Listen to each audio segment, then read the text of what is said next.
guys, so we've got 4 panels up on the roof, and as I promised, a meter video.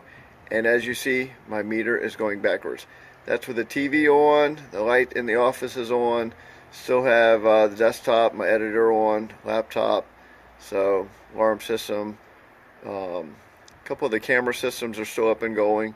So all that stuff is still up and working. And as you see, the meter is going backwards. It's a great sight. So solar does work. Right now, at 4 panels, we're about 860 watts up there.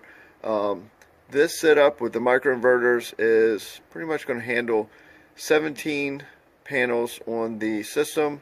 So a little over 6,000 watts, 6,600 watts, somewhere around there. And yeah, that's about what you're going to be looking at. So with the 17 panels up, you should really be able to see that thing kicking backwards. So right now, with it going backwards, then when you turn something on, it's kind of just taken away from what you've actually accumulated. So the more it goes around backwards, the better. The bigger the smile I get. I'm excited. Look at that. My meter is going backwards.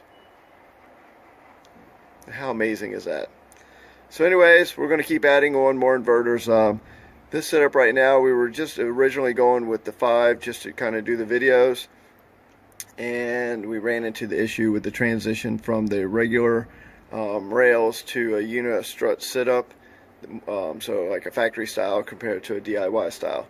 So that's the only thing that stopped us right now. Then eventually we'll go ahead and add the rest of it, so it'll be 17 in all, and then we'll do another strip of 20 for a string inverter setup, and we'll cover all of that, explain everything. So anyways, hit like, subscribe today, and stay tuned for a lot more solar videos and a lot of how-to on it, on the install.